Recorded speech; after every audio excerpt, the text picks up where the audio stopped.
Hello guys, welcome back to Elysian the Great, and today I literally have tissues because we are going to be talking about grief. So, what is grief? Grief is the natural response to loss. It's the emotional suffering that you feel when something or someone you love has been taken away. Yeah, that's grief. So all of us, we've lost something and we've lost someone at a point in time, and the feeling that comes with the loss is what we call grief.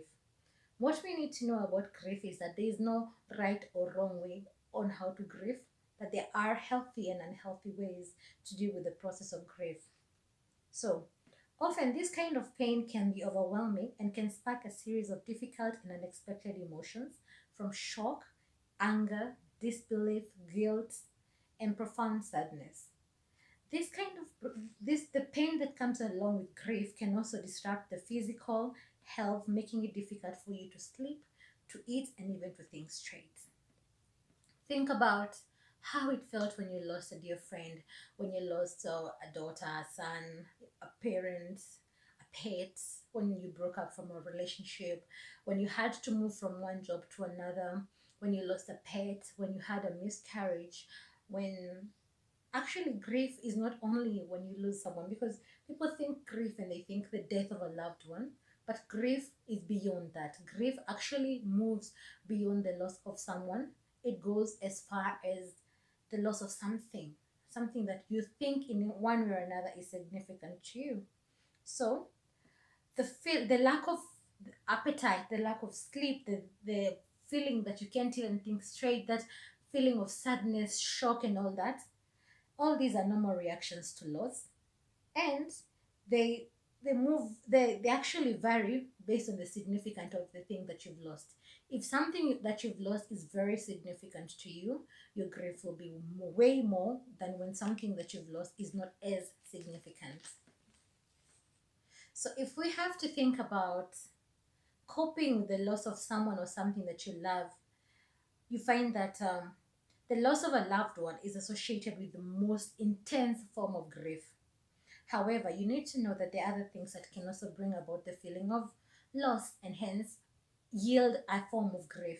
These include divorce or breakup from a relationship, loss of health, loss of a job, loss of financial stability, a miscarriage, retirement, death of a pet, loss of a cherished dream. Imagine that you're a swimmer and suddenly maybe you break an arm, you can't swim anymore. That's still loss, and that loss will bring about grief. You grieve over your arm that you used to use in the swimming activity. Also, it can include loss of a loved one to a serious illness, loss of a friendship, loss of safety after trauma. A woman who's raped, she will feel the trauma that will come with it. Her security is threatened, and this will bring about grief because it's a loss of security. Selling of a family home, you've been living in this house for a lifetime, and maybe now you're moving countries and you're thinking, let me sell this house because clearly I've made up my mind, I'm moving somewhere else. So this will not be as significant as it was. Okay, there are also some small losses that you can think, okay, some losses that subtle, like you can consider them small, but they also can trigger a feeling of grief. This can include moving away from home. If you're moving away from home, maybe to go to campus, you're moving away from home, maybe to go in to a new job. It can also, or another loss can be graduating from college and even changing jobs. These two people can seem like small things, but you feel the change and you feel the sadness because you've got some bond towards that particular place, and hence it will trigger a feeling of loss, and hence is grief. The grieving process. Grief is highly individual. It's an individual process because we're individuals. So how we feel things, how we receive things is always going to be different from one person to the other. And as I said, there is no right or wrong way to actually grieve because it is different based on the person. So what are the determining factors of the grieving process of each individual? Some of the determining factors of the grieving process of an individual include personality and coping style, your lifestyle, your life experiences, your faith, and the significance of your loss.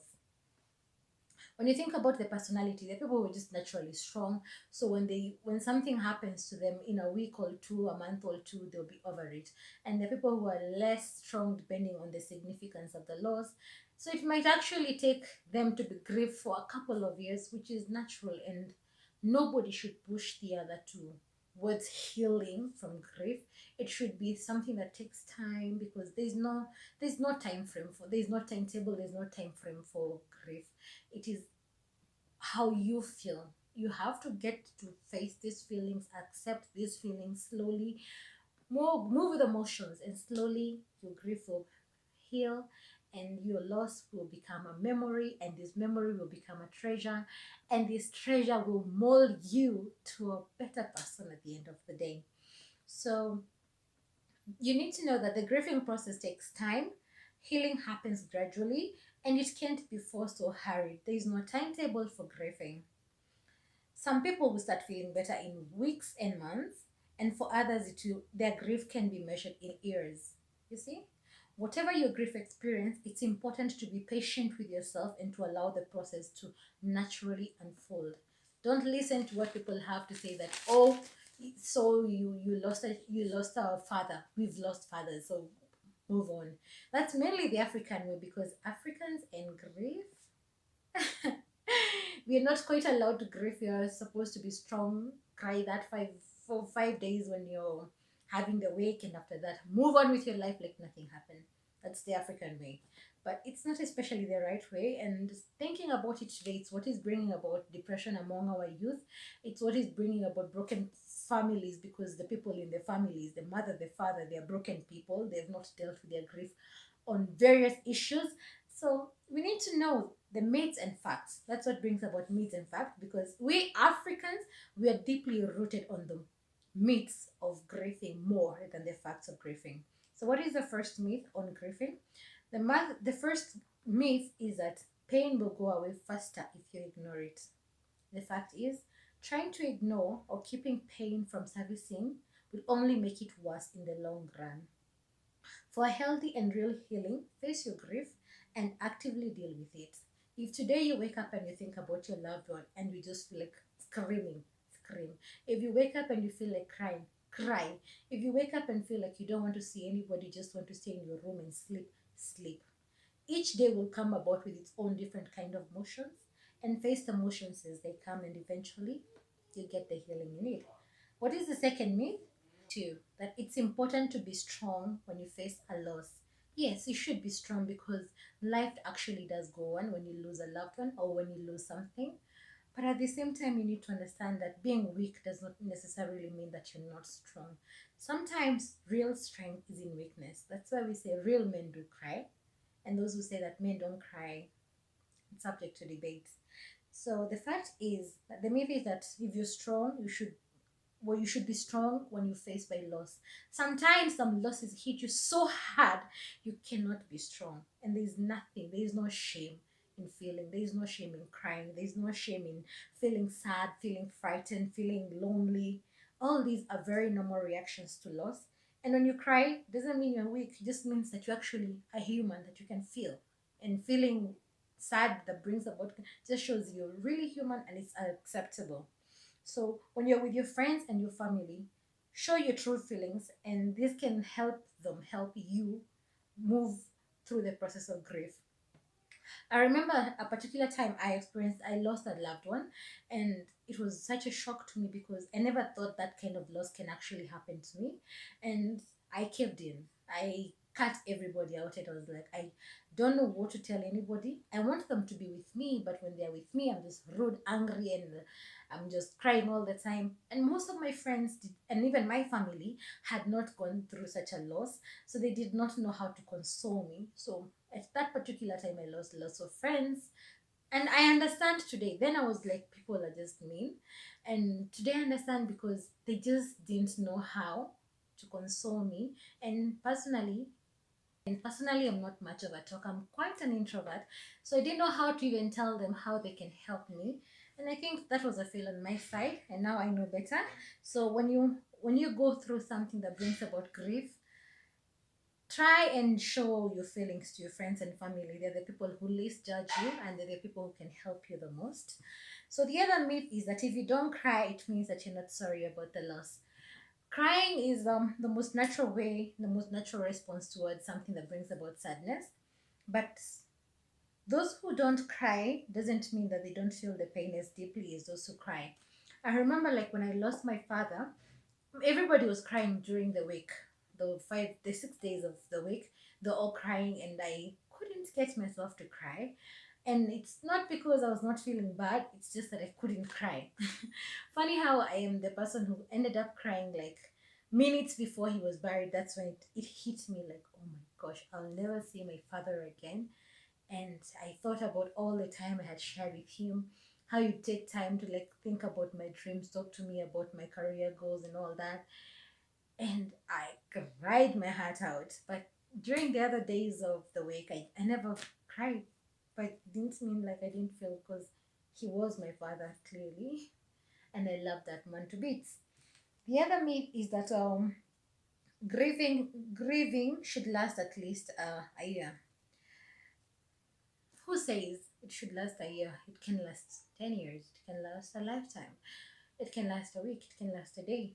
So there's no time frame for how long grieving should last, and it varies from person to person. That point I'm emphasizing, like, don't try and put a window period for someone to feel sad. They're the ones who are feeling sad, and they're the only ones who know how long they can feel sad. And nature has its way of taking course, and in time, everything always settles. The other myth is that moving on with your life means that you've forgotten about your loss. Really, life goes on. When you love something, when you love someone and they're out of your life, life has to go on. Them, they've rested. You will one day rest too. You will meet if it's possible. There is life after death, that's what they say. But before then, you have to live your life. So the fact is, moving on with your life means that you've accepted your loss. We treasure the memory and we move on. The memories can become more and more integral and defining the person, the people we become. Like, personally, I say the loss of my daughter has become the most defining factor of who I am today. I did not want to let go of that little angel, but she gave me strength to know that I can still get another child. I can still face, because for me, pregnancy was easy, but giving birth was the most difficult thing in life. And I didn't know at that particular time when I lost, I didn't know, like, what will happen to me. Like, can I bring forth life? Am I a girl? Am I a woman? There were so many conflicting thoughts in my mind. And I remember someone told me, do you want us to now have a pity party about your loss? And I was like, no, I don't want you to have a pity party about this, but I need to know what to do. So to me, my therapy, I talked to a therapist, I talked to a couple of doctors, and everybody asked me, okay, now this has happened, what do you want? And I said, I don't believe that I can fail in life. I know times things will be hard and it will look like you failed, but I'm the kind of person who believes that when you fail, you dust yourself and you get back on the race. So my solution to losing a child was getting another child.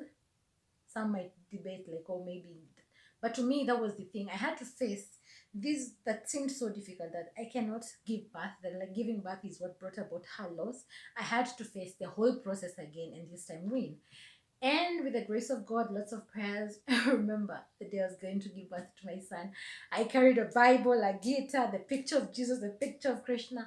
Oh my God, the car was filled with just religious things. But I'm thinking, this is going to be my solace. And I had to face it. And I had a very good doctor. I spent a lot on this baby. But I conquered it. To me, I had to win. And I had to show myself that yes, I have lost, but no, I am still a warrior queen. Yes, I can still do it. And I did it. Not by my own will, but mainly by God's grace, because I've never acknowledged my son as my own. I say he's a gift from God to me. And I thank my daughter for showing me that I'm a strong woman who can face things and who's facing things and who keep facing things. So, at the end of the day, life goes on, but I thank that little angel for Elysian. She was the foundation of Elysian, and she will always be the thing that has shown me that I can fall down, I can get really hurt, I can be broken, but I can still be mend and I can still be strong. So, the 5 stages of grief. These 5 stages are denial. First is you deny it, you're like, no. No. So, recently I lost a friend, and when I got that call from another friend, showing me, do you know so and so has passed on? And I was like, no, you're bluffing. Like, this can't be. That's denial. Then there's anger. Why is this happening? Who is to blame for this? When I lost my loved ones, most of the times when I lost my loved ones, I'd always think like, is it their fault? Is it my fault? What could have been done to prevent all this? Even when I heard about my friend, I was so angry. I was like, gosh, darling, you have a baby. Like, we were yet to reconcile. Like, we are so young. Like, why? You see those, I was so angry at her. I was like, no, you should have said no to death when it came knocking. I was like, even with my grandma and my dad and my daughter, I was always like, no, you should have said no to death. But I think when it's time, it's time. Then there is bargaining, where you make it sound like nature and life, please make this not happen, and in return I'll do ABCD. You try to bargain with death. You're like, okay, yes, this person is no longer here and this job is no longer here, but if I could get a second chance, I swear, if it's a job, I'll do it to the best of my ability. If it's a person, I'll treasure them. I'll do anything to keep them. I'll eat healthier to keep my little angel. I'll be the best daughter, maybe not to stress my dad in any way. I'll be the best granddaughter to just keep my grandma. Those are the kind of bargains we try to make. You like, please God, bring these people back and I will live at your altar. That's still a stage of grief. Then there's depression, where you feel that I'm too sad to do anything. Those are the days you wake up and you've cried, your eyes are sore, you've thought you've come to the end, you cannot even pray. For some reason you feel like God is to blame and you just don't want to even think about him. And you can even spend hours gazing into nothing, feeling nothing, wanting nothing. And it's perfectly normal, because it is what it is, because that is just life. Now I'm beginning to feel sad.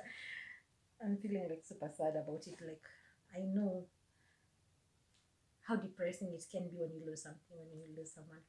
I got my first job before I graduated and I was super excited about it. And 21 days into it, I just couldn't work. The conditions were not right and I had to quit. Very depressing. Still a loss, and I grieved about it because I was like, I didn't know what was going to happen to me.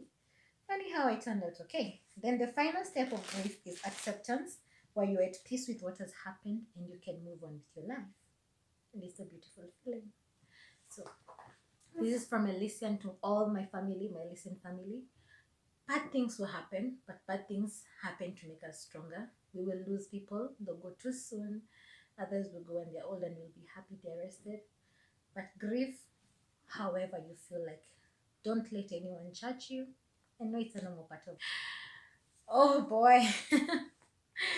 That was like a very sad video to make, but it was a very, very, very relevant video.